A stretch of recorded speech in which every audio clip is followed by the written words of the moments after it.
We got Tom's backstory, who is snitching on both sides, and who is going to crack first, Maeve, Cliff, or Robbie. We are discussing all those things here right now on the Unbinged podcast.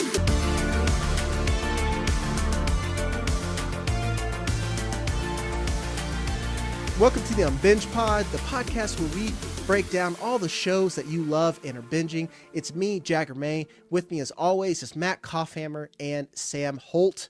No Alfredo, because he likes to sleep in on Mondays and has a real job.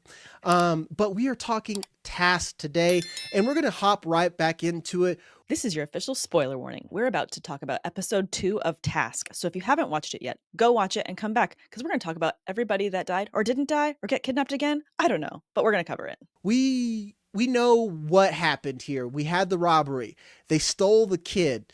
Now we discover that they have snitches on both sides. It creates a huge problem with the gangs. We know that the gangs, they are missing their fentanyl. And now we have the task force that are all over them searching for this kid. Who are the snitches on both sides? Because we get this information that from the gangs, they already know about the task force. They know about Tom Brandis. So let's start there. Who is the gang snitch? Right now, my theory, I still think that Kathleen is pretty suspect if we want to talk from the top, but really, is it inside the task force from these locals? Sam, we'll start with you. I wanted to say that it was Kathleen too, but I went and checked on IMDb and she's only in one episode. Womp womp. I know. Cheater. I had the same thought and I was like, wait a minute, real quick. If it says 2 episodes, we have a chance, but no. So I think that the call is coming from inside the biker gang. I'm still not sure who. We saw, with the group coming back together with the town hall meeting kind of thing at the bar, that there was some fights between different gang members. I think that there's going to be one of them that ends up being the snitch, but I still can't tell who it is. Yeah, so far as like the biker gang, who's snitching there, they show one guy. And I don't have a name for him, but he's just like, it's not Perry, obviously. It's obviously not the other dude. But Koff, you're the one who's like all on this. So do you got the name here on there, or who's your theory? I didn't catch the name, but he's the sergeant at arms. He's the one that was eating the plate of eggs, and then he makes the flipping comment about Sam being dead, and Jackson's like, well, fuck you. And so I clearly think it's going to be either they're setting him up as a red herring, but I think it's going to be the sergeant at arms, and I think we're going to find out that he has a connection with Robbie, Cliff, and Maeve because of Billy.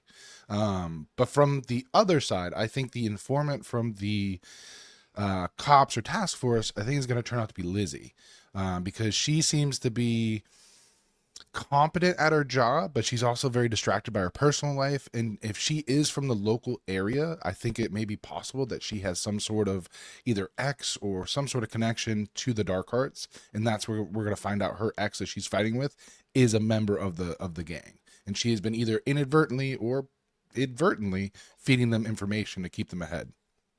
Yeah, I agree on the sergeant at arms, because like, again, as being like a film guy, and I'm like, ooh, that was an intentional edit, like every time I see that. So like that's my big guess. But as far as who is snitching in the FBI for the gangs, and I agree that maybe I need to move off Kath, because like my biases against authority might be creeping in. I'm just like, oh, you're an authoritative figure. Fuck you. I just immediately, like, she hadn't even talked yet. But I want to say Anthony, or not Anthony, is his name Anthony Grasso? Yeah. Tony. First name? Tony. Yeah, Tony. Tony Grasso. Yeah, Tony Grasso. My first guess for him is he just fits the profile. He keeps asking Tom questions, and I don't know if I'm just like a paranoid person. Maybe he's just trying to be established. But when you think about someone who grew up poor, he brings up his mom. He's like, she was a single mother, worked 3 jobs. That is the type of target where you get involved in certain types of things early on, and you got to think if maybe it becomes a county cop, and just how deep this gang runs, because we learned that the Dark Hearts are just like a subsidiary. They're basically like how Kroger has King Supers and other stores. They're just King Supers. Kroger at the top over here, where Perry comes from, runs everything, and they already got these snitches. He just seems like a guy. But to your point, Lizzie's a type of like Mizzy's a messy gal. Like, or and who's she on the phone with? Who's like a little fucking raccoon person? Maybe, maybe he's a little gang member. Yeah, and like, are these a red herring? Because I just don't think it's Aaliyah.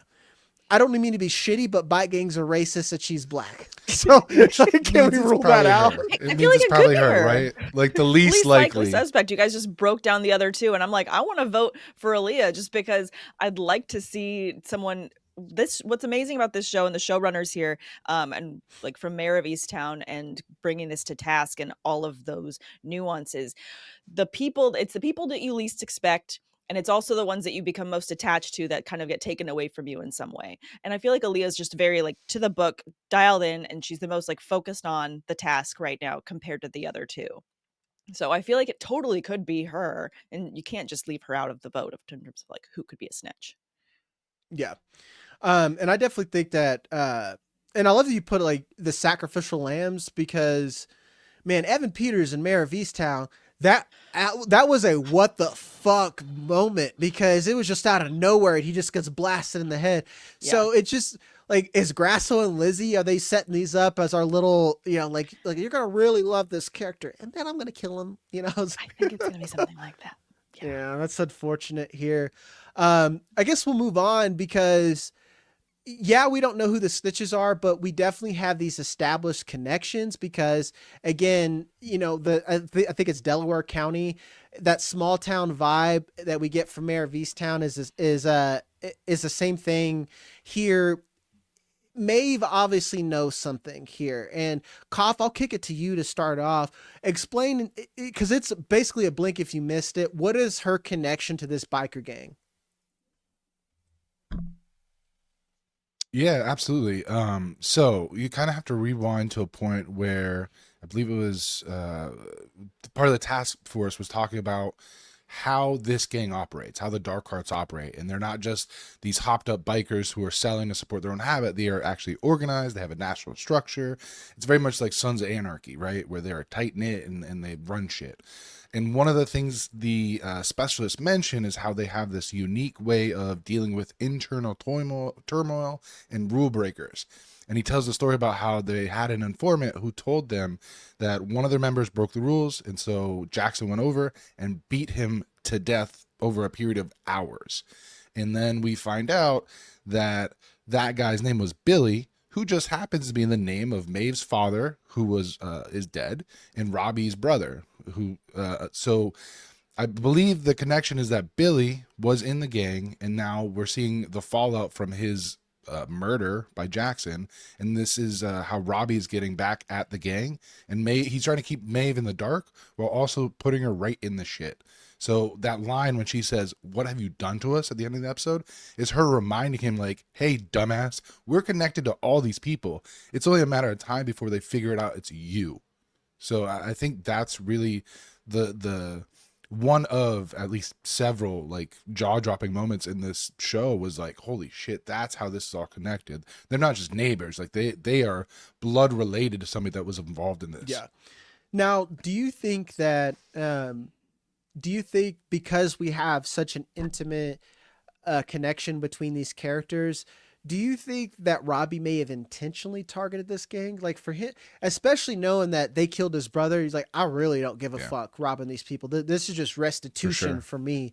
Because maybe he doesn't know. I just have a hard time feeling that Robbie doesn't know. Like, he's been in jail. He knows this shit. Sam? Right. Yeah, no, I think that he definitely knows, and that was something that Tony's character was bringing up. Like, it doesn't make sense that this group would be going after, the Dark Hearts, and it like there's a lot that the FBI is saying. It doesn't make sense why they're targeting this gang, why they're targeting these gangs. Like, why go after these people? Why go after this specific gang? So this, honestly, as soon as you said it, Koff, I was like, this ties a nice bow around the why to me for Robbie, in terms of, it's like you said, Jag, it's restitution. It's some sort of getting back at them without killing, so that way they could come back towards the gang and steal from those that created the problem that is messed up their family. Now, obviously it all went to shit, but still, like, there was a reason why, and it's probably another reason why Robbie's kind of distancing himself from the violence of it all because he feels in some way, again, justified for his actions as to what they did to this gang. Now his friend is definitely out and freaking out about it, which is another whole level of this, is like, who's going to crack first? And I feel bad for Maeve because if she wasn't, I would say, so close, and I mean literally close, because if they were just my cousins that I have, I love my cousins. I mean, like, y'all be safe, deuces, I'm out. Like, straight up, if my uncle had did that, pulled that off, she knows better. She knows, like, get the fuck out. I'm just a manager out of a fucking Dave and Buster's. Like, put in a transfer request and dip. But you love those kids. She probably knows that. Let's put it this way: Robbie's gonna die. I have a hard time thinking that Robbie's gonna make it out alive from this. It's just a matter of who's going to get him, and then we're gonna talk about that like later. But what's going to happen to all of Robbie's kids? What's going to happen to that house? What kind of guilt would she have dipping out? And we know that they're a gang. What type of retaliation would they have? Straight up, you take our kid. I just don't think that them taking someone else's kid is out of the realm of possibilities at this point. And I'm genuinely scared for that entire family. And Robbie the best thing he could do is turn himself in. That's the best thing that he could do, is turn himself in. It's the safest thing. He's safer with the FBI agents than with this biker gang. Yeah. Turn yourself in, save your family. No, he's not. He'll get Epstein in prison. He will, True. But at least his family can go to the FBI. What's going to happen if he turns himself into the bikers? What they're going to do? Like, it just, that is the only possibility that anyone can live at this point, and I don't think he's going to do it. But before we go any further, make sure you hit the like and subscribe button so we can stay with you and follow shows like Task. We also have other shows that we're talking about: Alien Earth, that's a big one; Peacemaker, Gen V, Landman, Welcome to Derry, Stranger Things, Fallout's coming out. If there's a show that's big, chances are we're talking about it and we want to watch with you. More importantly, we want to hear your theory. So drop a theory in the comments, both here and on Spotify, and we are going to give out a $100 Amazon gift card to our best theory. So if you have anything on Task, if you're watching Alien Earth, drop those as well. Or if you're an Apple Podcast listener, we know that you guys are out there, you can leave us a review, hopefully 5 stars, doesn't have to. Just leave your theory there and we will give you a $100 gift card as well. So you have 2 ways where you can enter to win a $100 Amazon gift card. We're going to talk about the elephant in the room, and by the elephant I mean the child. What are their options with Sam? Because Maeve tried, and she's a smart girl, man. She fucking tried. Because legitimately, I couldn't even get to that conclusion. I've been thinking ever since first episode, like, how do you get rid of this kid? Because even Robbie's like, we'll just dump him. Like, you fucking sweet idiot, dude. You sweet child of summer. Because even Cliff's like, we can't just dump a kid. Sweet summer child. Yeah, he's been in your house. He's seen your face. He's like, well, what's your name? My name's Robbie. Name. Yeah, I'm just like, buddy, dude. Nice. Like, this is, if you are a film buff out there, and if you're watching Task, I'm assuming so. This is a Coen Brothers movie right now, where the Coen Brothers intentionally write characters that do everything wrong. If you watch Blood Simple, if you watch Burn After Reading, these are idiots who find themselves in a situation but the thing is, it's not fucking funny. Literally, they wrote this out. They're like, what if we did a Coen Brothers movie and made it just as depressing and sad as it actually is, and none of it's funny? Like, this is what this is, man. So, Koff, we'll kick it to you. What can you do with Sam at this point? That one plan, do you think you could pull that off again? No. I mean, realistically, you have 3 options and all of them kind of suck. First option is what Maeve tried to do, where it's like, drop him and hope for the best, which at this point, probably a terrible idea, because he can probably, like Cliff said, lead the cops right back to you, lead the gang right back to your house. Second option is you got to keep the kid long enough and treat him well enough that he gets Stockholm syndrome, and you got to just adopt him into your family and then convince him that his name isn't Sam anymore. And terrible choice number 2. And then third option is you put that kid 6 feet under. I mean, take your pick. That's probably the safest for you as the kidnapper, but it's also like the most risky if anybody finds out. So again, there are no good options in this stage, but really those are the three most realistic options with Sam. Yeah, I mean that's it. Yeah, I did love Maeve's plan though, in terms of how she was trying to, like, it was really well thought out for being like, okay, having that pensive moment of like, how do I solve this for the rest of our family?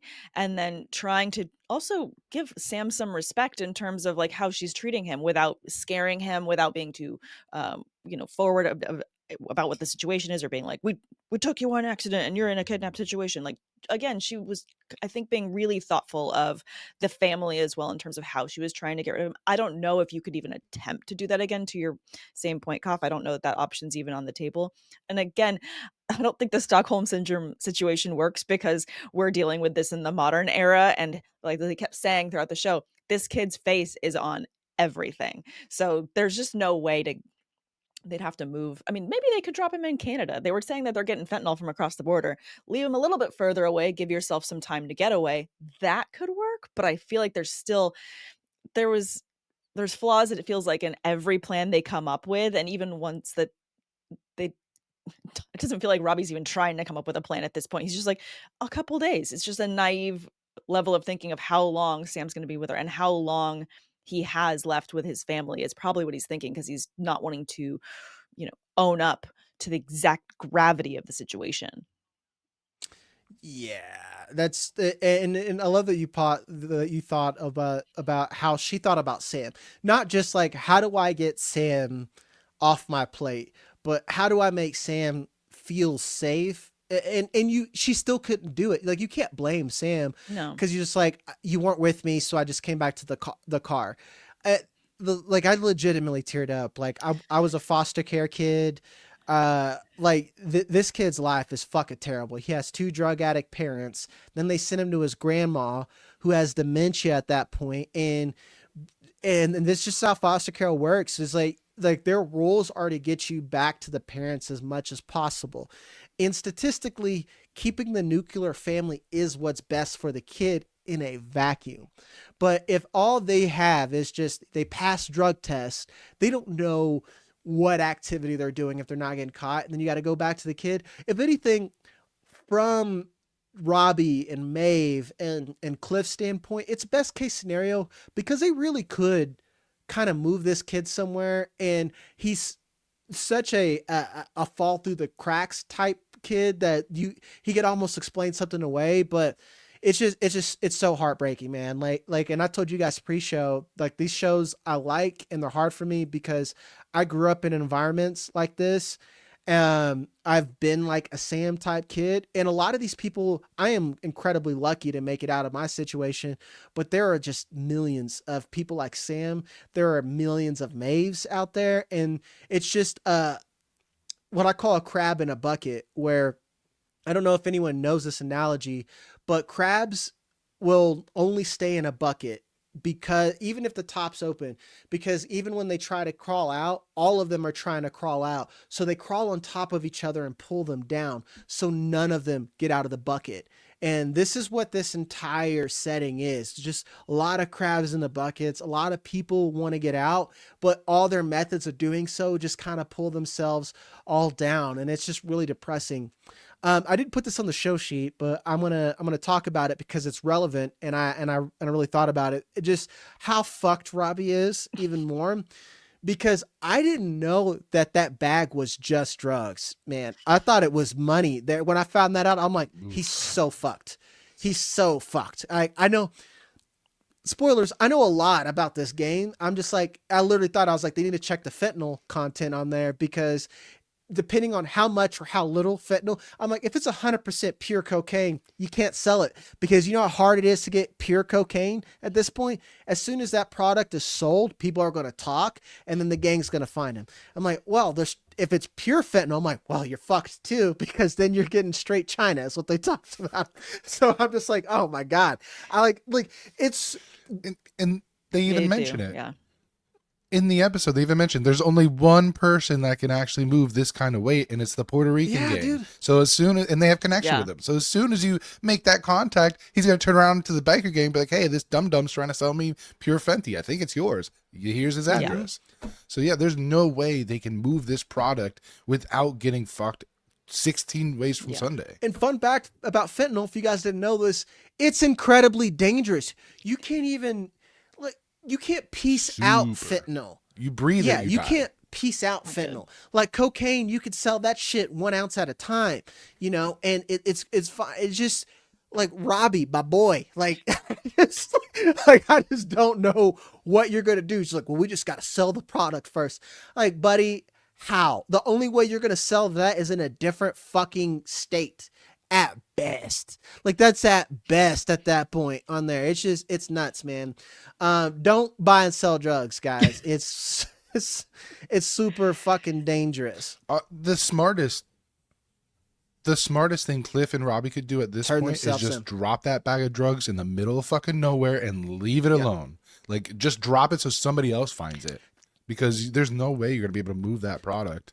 And God, how do you not check the bag the night of? Yeah, dude. Like I get there was a lock on it, but Jesus, like it's bumbling idiots. They're not going to do that though, because they met at the bar and they were trying to meet up with their informant, and they bounced, which shocker, like their contact wasn't going to show up. I kind of feel like we all knew that was going to happen, but at the same time, Robbie's saying like, no, and then I forgot what his friend's name is. We Cliff? still need to get rid of this drug. Cliff, yeah, we still need to get rid of these drugs. And Robbie's like, we'll just sell it. Like it's so easy. And he's not putting 2 and 2 together how traceable this giant bag of drugs is and how quickly they're going to get caught. And again, I think it's just like a level of naivety that he's got, that it's just going to get everyone around him hurt. And whether or not at the end of the show he ends up the one that's dead, I feel like there's going to be so much damage of others that are affected. Already Peaches is gone.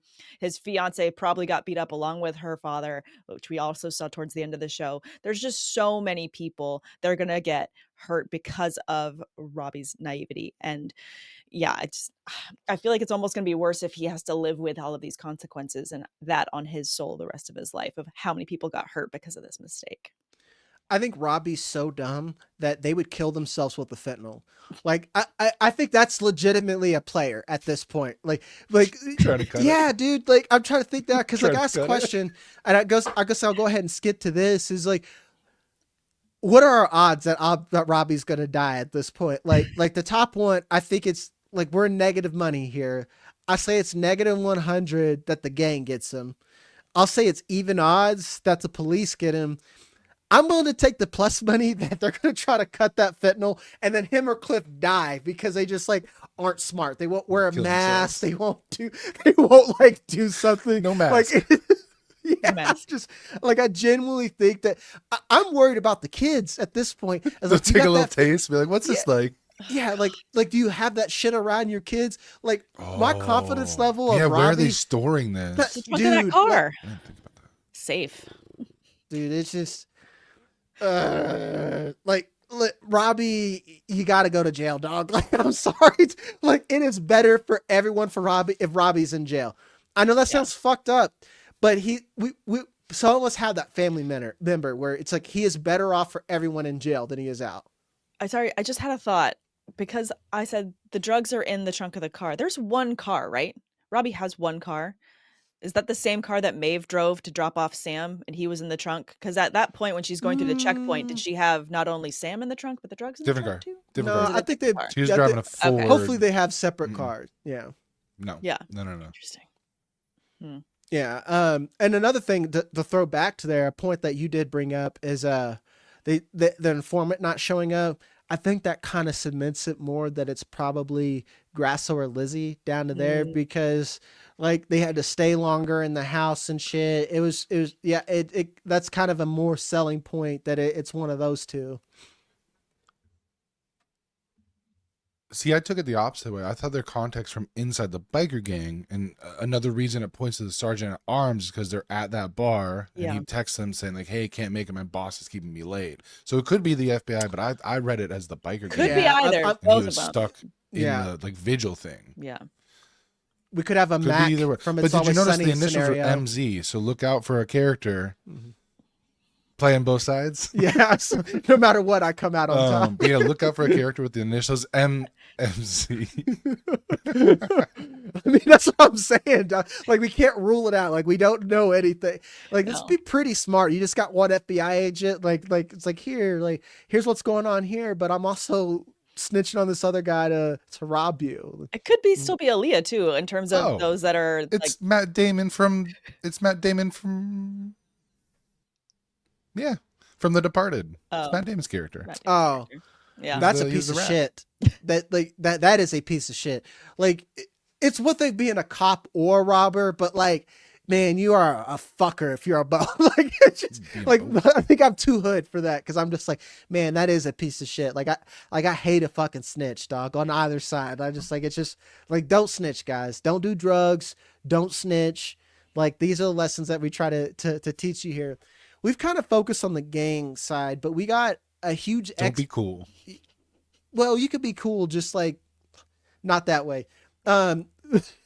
Let's talk about Tom, because we got a big exposition dump on him. It's funny, we're talking about this Gordian knot that Robbie has put himself in, but Tom on the other side, I always wondered, I'm like, how much makeup and is that a fat suit to make Mark Ruffalo look that tired and dumpy? But the actual character and what he's been through, Jesus Christ. We learned that he was a priest who was a crisis counselor. Then he joins the FBI once he was done with being a crisis counselor. We're unsure if it's because of marriage or if he's just done going from, Columbine to the Tulsa bombing. Could be both. His kids, we learned, and this is kind of what we guessed, is that his son killed his wife, pushed her down the stairs, and now it's third-degree murder, which we know it's borderline manslaughter. What that is, it's just manslaughter. It is manslaughter at that point. Yeah. My mother actually went to prison planned. for third degree because of she had schizophrenia for that. I didn't even mean to trauma dump like that mid-pod, but 100% horrible situation for him. My question is, Tom's kids, what the fuck? Sarah, man, I get being upset, but that's just, how are you helping anybody by acting like that? Like, how are you helping anyone by saying it's like that? She's not really your mom. She's not really I get now why Tom was just like, your daughter's your coming. Brother. Yeah. Your daughter's coming, that excited. And he's just like, ugh. You know? Sam, where you are with this, like this, like, do you relate to how do you relate to them is hard to ask. Like, do you at least empathize with Sarah, I can try and find reasons why Sarah is being the way that she is. She's trying to rationalize and to distance from someone that she loved so dearly, her mother, to the person that offended. So she's trying to separate the two and therefore create a reason why, or some sort of rationale how someone could do this to someone that they love. Well, maybe because they're not really family, maybe because they don't really love each other, maybe because of these things. She's trying to find reasons why to make it okay in her brain that it happened. And it's not okay to handle it the way she's handling it. I'm not trying to make it that way, but there's a lot of crazy reasons and things that people go through when they've dealt with a trauma like this, to try to rationalize it, to try and find answers where there's no answers. Clearly what happened was he had an episode, he got in a fight with his mom, and in that fight he threw her down the stairs, and as a result of that she died. And it's accidental. He pleaded guilty. Like, he understands that to a level that he created the problem and he was the reason of this horrible thing that's happening. But his sister Emily is saying, like, okay, he has other problems too, and just because, like, yes, he did something terrible, but he's not going to get better, and he is her brother, and she wants him to get better. So I feel really, really the most emotion for Emily right now, because she's so conflicted. She does want him to obviously pay for what he did, but she also cares about him on a deeper level of like, he's not going to get healthier in prison, he's just going to get worse. And because he's got some level of mental illness, she wants him to get that help. So I am really curious how she's going to construct her statement that she's going to be giving. And I respect Tom for respecting her enough to give her the opportunity of like, if you want to say something, it is your opportunity to say something. He's not saying you're not allowed to say anything, we're all not doing anything. And that's what Sarah's so upset about. She's like, well, no, obviously just let it happen. I really appreciate Tom from a father's standpoint of allowing Emily to be her own Autonomy. person and have her autonomy and make that decision herself. And I can see how upset Tom is that Sarah doesn't see that, what he's doing for her as a sibling, as a loved one, as someone raised together. He would give her this choice. He wants to give her this choice as well. So I really appreciate Tom's standpoint on this, but it just sucks that everything Sarah says just makes you cringe. It's hard. Like I said, I'm an adopted kid. I'm like, that is And the shittiest thing you could say someone. Sorry, cough. Yeah. Go ahead. No. I think it's not for nothing that obviously she went through the trauma of losing her mom and rationalizing or trying to rationalize how her adopted brother could do this to their mother, while also being postpartum. Like, she just had a child. Sure. She's drinking pretty heavily from the wine bottle. Like, she's following in Tom's footsteps from the drinking standpoint. So it's like you have this confluence of emotional turmoil, as well as the fact that your body's probably going through hormonal changes after having a child. Mhm. And so, yeah, what she said was shitty. But at the same time, it's like her feelings are valid. Like, her mother was taken from her, and it came from inside the house, no pun intended. Yeah. So unfortunately, like, that kind of psychological trauma on top of being pregnant and giving birth, and your husband apparently being some sort of lawyer or high-powered attorney or maybe CPA because he's interviewing with a firm. Mm-hmm. Who knows what kind of support she's getting at home from her own husband. So Sure. she may be feeling abandoned and out to sea with being a mom, losing a mom, dealing with drinking habit, which may be spiraling out of control. So all these things coming together doesn't excuse what she says, but may put into context how she's expressing herself poorly. And I appreciate that, cough, because like again, like obviously she is going through it, and dealing with it poorly. And it's just so, again, it's just easy for me to relate to like adopted kids with like problems and shit like that. And it's just, again, it just speaks to like all the weight that Tom has to deal with. And you really think, like, you see episode 1, you're like, this guy's barely hanging on. And you kind of feel like, man, he should hang it up. And if anything, yeah, you feel bad for him. You don't feel like he's a complete piece of shit, but you're like, man, Tom, kind of like get it together. Like, stop watching birds. Now, after seeing like season 2 or episode 2, you're obviously applaud him. It's like, how is he doing so well? Like, how are you going to fucking work every day? And a lot of that How are you is getting up? yeah, exactly. Yeah. Like, it's just, it kind of flip flop. It's like, again, I didn't think he was a piece of shit, but like now I'm like, bro, you're a fucking soldier. like you are a soldier, even being alive right now, dealing with things that we weren't even able to.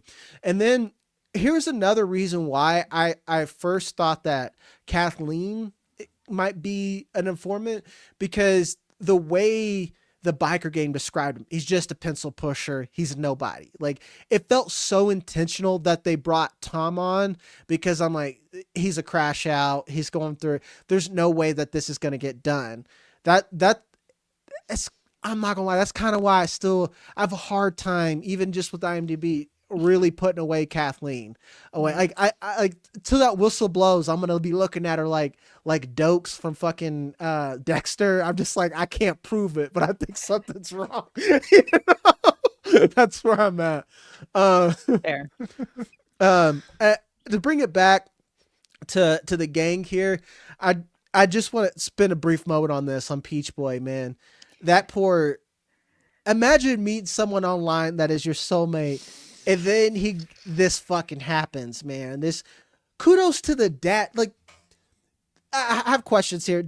Was the dad living there, and then she lived with the mom, and she's like, "Oh, my dad lives there, so I can date you, so I'm gonna move here." Or was the dad like, "Fuck it, we'll all move to go meet this guy on Facebook dating or some like they're not on Tinder. That's a Facebook dating type shit, and they get caught in that." That was my big question there. I feel like he probably flew in for the situation. Like like even just like coming into the kitchen with the FBI with the dad sitting there, he's not giving lives in this area kind of vibes. Also naive to open the door that late at night. He doesn't live around there. So I definitely feel like he flew or traveled in. He's from Ohio. Yeah, so he definitely came in from this to join up. So I definitely don't feel like he's from the area by any means. But yeah, awful for the dad opening the door. Hello. Yep, and that's that like screaming man. Yeah, like and again, it's like goes back to like fucking Robbie, man. Like you guys left that body, like it. Everything that the only thing they did right were wearing masks before they went in. That's the only thing I think they did correctly, and I don't think it was enough, man. Obviously, so it's just a lot. We'll finish on Grasso and Lizzie. Clearly they're gonna bang, right? It's just like I said I was gonna say it definitely, and I didn't. it's a you matter told us of we couldn't say it that way. Why are you saying it that way?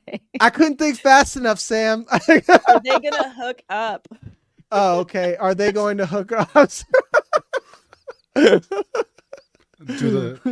gonna do the horizontal shuffle. Yes, they are. She's dealing with a terrible ex and separation situation, and yeah, I don't know. Maybe. Yeah, they're in their little task house. They're turning that crack house into a crack home together with pizza and whatnot. Turning this place into a home. Yeah, man. It just like, and him being a DJ is crazy. Cause like that little nugget that he's a hustler, at least in like a kind method, makes me want to temper back that he might be the informant. Cause like right now, I'll give my order. Lizzie and Kathleen are tied for first for me as like informants. They're tied. Second is Grasso, or let's say third just by default there, just because like he's so likable. So I think he's going to be our sacrificial lamb, if anything, maybe that, like, oh, this sweet dude who's like the only normal one who isn't disinfecting his laptop and isn't dealing with a little raccoon ex on the phone, and he's going to get capped by somebody. And I'm just not ready. Are they going to make me love Kristen Kolkoff? Are they going to flip it on us? It's hard. He's hard to look at right now. The accent helps. They can't. They can't do it, man. I even when he's speaking with the American accent, I hear Kristen Cole in the background. I'm like, fuck you, man. Fuck you. Yeah, he's crashing that over Rhaenyra. No, the Kingmaker is. Yeah. Kingmaker, he's my top one to die off the task feed. But we'll end it. Oh, Sam, Wait, go ahead. I was actually going to say, just because you're leaning so hard into like it's either Lizzie, it could be Grasso. I still actually really like the idea that it's Aaliyah. And if Grasso and Lizzie continue to get closer and Aaliyah continues to stay distant, that's going to be a really big indicator to me that she is the informant, because maybe she's getting the direction to be the snitch from above. So it kind of brings in your Kathleen theory a little bit in terms of like the upper part of the FBI or the upper part of management in the vicinity, because these are all cops coming together for a task force, want to bring down the dark hearts from a different direction. And she could see the justice in that from like a directional standpoint. So still think it could be her. I'll consider it, Sam. I consider you the brains of our group, so I'll let you have that. We'll end it right there. We'll be back next week to talk about episode 3 of Task. As always, guys, like I said, hit the like, subscribe button, especially if you're watching stuff like I mentioned before, Gen V, Alien Earth, Peacemaker. We are covering it all. As always, I'm Jagger May. That's Matt Kaufhammer. That's Sam Holt. We love you. We'll see you on the next one.